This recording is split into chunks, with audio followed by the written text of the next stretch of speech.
Saudações, meus amigos, tudo bem com vocês? Espero que estejam todos bem. Hoje quero apresentar para vocês o caso de Laurence Venum. Desde que Regan McNeil se arrastou escada abaixo em O Exorcista, a possessão tem sido a pedra angular dos filmes de terror americanos. A própria ideia de perder o controle de nós mesmos para algo de outro mundo nos enche de medo. O medo da posse, é claro, existe desde muito antes da década de 1970. Casos de possessão apareceram nas páginas de jornais de todo o país desde os julgamentos das bruxas de Salem na década de 1690. Não precisamos procurar muito para encontrar um desses casos, mas antes de conhecermos mais esse caso, gostaria de pedir a todos que se inscrevam em nosso canal, para receber mais casos como esse, e que não esqueça de deixar o seu like, que é muito importante, e comentem se já conheciam esse caso, ou algum outro caso parecido. Nos ajude a desenvolver cada vez mais nosso canal. Então vamos conhecer mais sobre esse caso, indo agora direto aos fatos.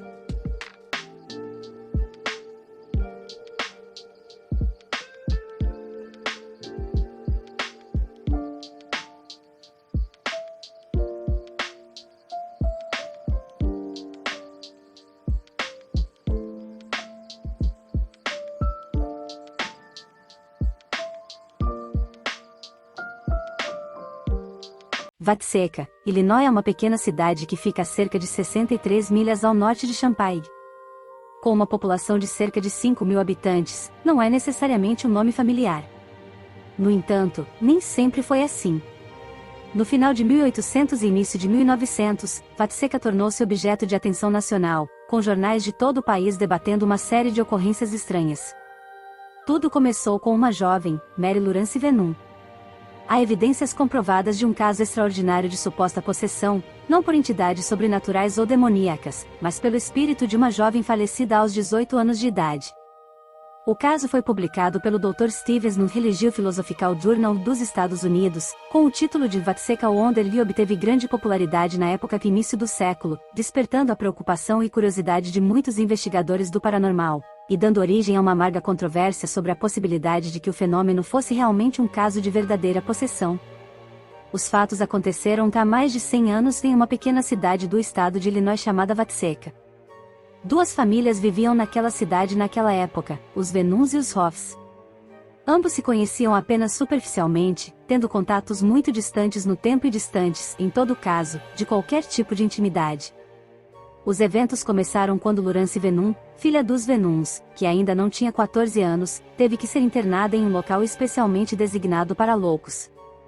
Os sintomas que ela apresentava eram além de espetaculares. Depois de longos e dolorosos ataques epileptoides ou esterogênicos, o médico que a tratou, Dr. Stevens, nunca foi capaz de especificar a natureza de seus ataques. Laurence sofreu mudanças repentinas e inesperadas de personalidade. Os tratamentos a que foi submetida não funcionaram, e ela acabou por considerá-la um caso perdido. Esses sintomas não teriam mais significado do ponto de vista psiquiátrico moderno e, portanto, não seriam objeto de nosso interesse, não fossem os fenômenos que mais tarde se desenvolveram na pessoa do infeliz Laurence Venum. O caso de Laurence logo se espalhou pelo país, perturbando o Sr. Hoff, cuja filha Mary, morta há 12 anos, morrera de doenças extremamente semelhantes. Embora os Hoffs não tivessem um relacionamento especial com os Venuns, o Sr. Hoff decidiu visitar Laurence para alertar seus pais sobre os maus tratos que sua filha Mary havia recebido em uma instituição para doentes mentais e que talvez tenha apressado sua morte. O Sr. Hoff foi, acompanhado pelo Dr. Stevens, visitar Laurence. Ambos a encontraram em estado lamentável, alternando crises catatônicas com quedas muito espetaculares e estados crepusculares de consciência em que ela afirmava receber visitas de vários espíritos de pessoas já falecidas. Retorno do além? Mas, olhando para o Sr. Hoff, Laurence exclamou que havia recebido uma inesperada nova visitante espiritual, cujo nome era Mary Hoff. O Sr. Hoff, certamente comovido, instou Laurence a permitir que sua filha desaparecida se manifestasse. E assim parecia acontecer. Após 12 anos de habitat na vida após a morte, Mary Hoff decidiu pegar o corpo da infeliz Laurence e se manifestar como era em vida. A partir de então, Laurence Venum repetidamente afirmou ser Mary Hoff, pedindo insistentemente para ser levada para sua verdadeira casa, alegando, com os gestos mais convincentes, que não conhecia ninguém da família Venum. E tal foi a sua insistência que os restantes membros da família Hoff resolveram ir visitar aquela jovem que dizia ser Mary, a sua filha morta aos 18 anos. A reação de Lurance foi singular quando, inclinando-se para fora da janela, ela gritou de alegria ao reconhecer sua mãe e irmã, a quem ela imediatamente chamou pelo nome de família, Nervii, Minerva. Ela cobriu os dois com abraços calorosos, insistindo mais amargamente do que nunca para que a mudassem para sua verdadeira casa. Uma vez que os ataques violentos e delírios de Lurance diminuíram desde que ela começou a se chamar Mary Hoff, e com a insistência desesperada da garota, os Venuns concordaram que Lurance deveria partir para viver por um tempo com os Hoffs, recebendo-a como sua verdadeira filha. Quando Lurance chegou à casa dos Hoff, tudo parecia familiar, até nos mínimos detalhes. Ele sabia, desde o início, a disposição correta dos cômodos, bem como o local habitual para os objetos e mantimentos da família. Ela reconheceu e cumprimentou devidamente os amigos e conhecidos de seus supostos pais, apenas aqueles que Mary havia conhecido em vida, isto é, 12 anos antes. Em uma ocasião, de acordo com o relato do Dr. Stevens, ele localizou uma caixa na qual, 12 anos atrás, guardava um colar quebrado, descrevendo seu conteúdo em detalhes antes de abri-la. Em suma, seu comportamento em relação à nova família era em todos os aspectos semelhante ao que a falecida Mary teria, parecia saber com absoluta certeza todas as anedotas e circunstâncias que eram lembranças comuns da família. Gostou, naquele período, relatar em detalhes os acontecimentos ocorridos na vida de Maria, bem como as reações e comportamentos de seus familiares. Pode-se falar de um retrofitting total. Depois de alguns meses, a verdadeira personalidade de Lurance Venum começou, timidamente, a aparecer no próprio ambiente do Hoff. A princípio, foram breves períodos de tempo, em que a personalidade de Lurance aparecia, para dar lugar à dramatizada Mary Hoff. Mais tarde, Lurance começou a sentir falta dos Hoffs, esquecendo detalhes, locais, circunstâncias e acontecimentos que, pouco antes, ela havia contado com muita alegria. Foi no momento em que seu irmão Henry Venum estava presente que a personalidade de Lurance Venum emergiu completamente, abraçando enfaticamente seu irmão e implorando-lhe, com lágrimas abundantes, que a levasse para seu verdadeiro lar, os Venuns. A partir desses momentos, Lurance esqueceu-se completamente dos Hoffs, e como afirmou o Dr. Stevens, seu comportamento voltou ao mesmo de antes, assim como sua caligrafia, pois foi possível verificar que as cartas que ela enviava periodicamente mudavam assim que o conteúdo e as características desde que começou a sentir falta dos Hoffs, ou seja, desde que começou a assinar as cartas com o nome de Lurance Venum, em vez de fazê-lo com a Mary Hoff. Lurance voltou para casa totalmente curada de sua doença mental, casando-se posteriormente, sem apresentar nenhum sintoma manifesto de desequilíbrio a partir de então. Pode-se pensar que o espírito de Mary Hoff a curou.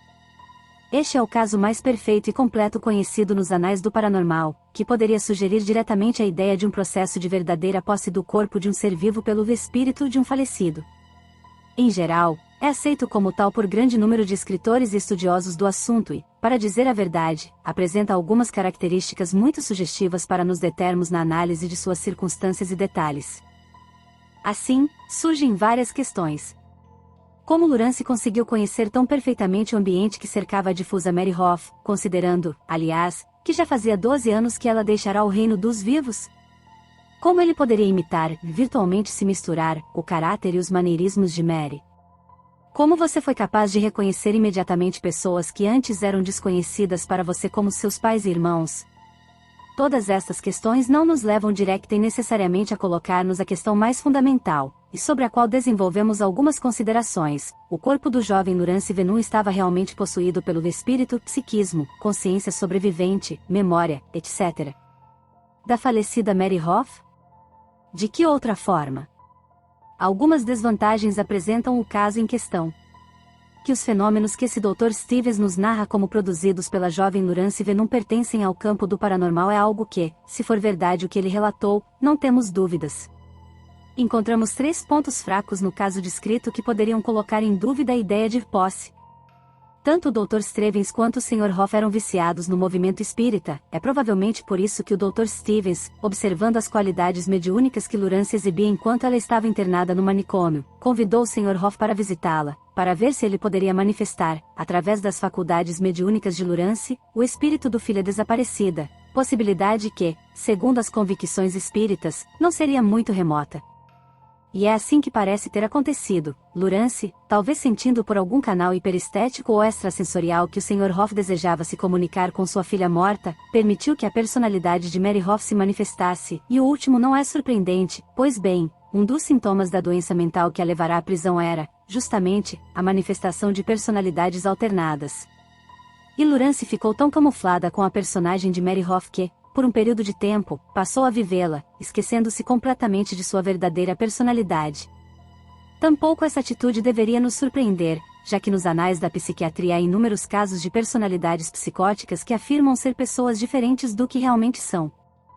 O que nos parece inusitado é que Lurance conseguiu, praticamente reconstruir a vida de Mary Hoff, conhecendo tantos detalhes e circunstâncias que fizeram pensar que foi a própria Mary, vinda do além, quem guiou suas ações. Outro ponto que achamos interessante e explicativo é que o Dr. Stevens já conhecia a família Hoff há muito tempo, razão pela qual conseguiu servir de intermediário telepático para que Lurance obtivesse todo tipo de informação sobre sua filha e seus pais e irmãos. Capturando, então, por via extrasensorial, tais informações através do Dr. Stevens, Lurance conseguiu dramatizar a personagem da falecida Mary. Por outro lado, notemos que entre os Hoffs e os Venuns houve um curto período de coincidência que eram vizinhos anos atrás, quando Lurance era uma menina. Nesse breve período, deve-se entender que Lurance conheceu os Hoffs e foi capaz de reter dados, tanto consciente quanto inconscientemente, que mais tarde poderiam ser usados para representar o personagem de Mary de maneira tão vívida. Finalmente, e talvez a objeção mais pesada, poderíamos pensar que Lurance, quando estava no ambiente Hoff, na casa de Mary, percebia estímulos sensoriais e parasensoriais de todos os tipos, além de receber informações telepáticas do Hoff sobre a pessoa, modos e modo de agir de Mary, com o qual ela poderia imitar muito bem a personalidade do falecido, bem como narrar eventos e circunstâncias de sua vida e da família Hoff. A esse respeito, comenta o parapsicólogo H.C. Beren, quando Lurance já vivia no ambiente da família Hoff, toda a realidade da casa poderia ter atuado sobre Lurance como um campo psicométrico. Dessa Lurance poderia ter extraído o conhecimento paranormal que posteriormente manifestou, tal como um bom paragnosta, dotado ou médium, apenas olhando para um objeto. Entretanto, embora esse tipo de caso pudesse ser explicado pelas faculdades mediúnicas extrasensoriais do sujeito, há pesquisadores que as consideram evidências da possibilidade de que o espírito de um falecido ocupe temporariamente o corpo de uma pessoa viva. De qualquer forma, os eventos relatados ocorreram há mais de 100 anos, portanto qualquer tentativa de estudar detalhadamente as circunstâncias em que ocorreram e de realizar um exame psicológico dos personagens é agora impossível. Mas impossível é uma palavra que, como disse Napoleão, só pode ser encontrada no dicionário dos imbecis. É impossível fazer viagens astrais? É igualmente impossível que os seres humanos possam estar em dois lugares ao mesmo tempo? A reencarnação é mais do que um mito impossível? A seguir, tentaremos dar uma possível resposta a todas essas perguntas. Dada a natureza questionável do relato de Steven, ficamos imaginando o que causou os eventos em Vatseca. Lurance foi vítima de uma condição psicológica temporária que, sem nossa compreensão moderna da psicologia, foi deixada sem tratamento? Ou havia elementos sobrenaturais em jogo? O que vocês acham? Eu espero que tenham gostado do vídeo. Deixem um comentário pra gente, é que deveras importante. Se não conhece nosso canal, tratamos de casos sobrenaturais e mistérios sem solução. Já se inscreva para não perder nossas publicações, deixem um like aí para a gente. E compartilhem essa postagem com quem curte de mais casos assim. Um grande abraço a todos, fiquem bem e até a próxima.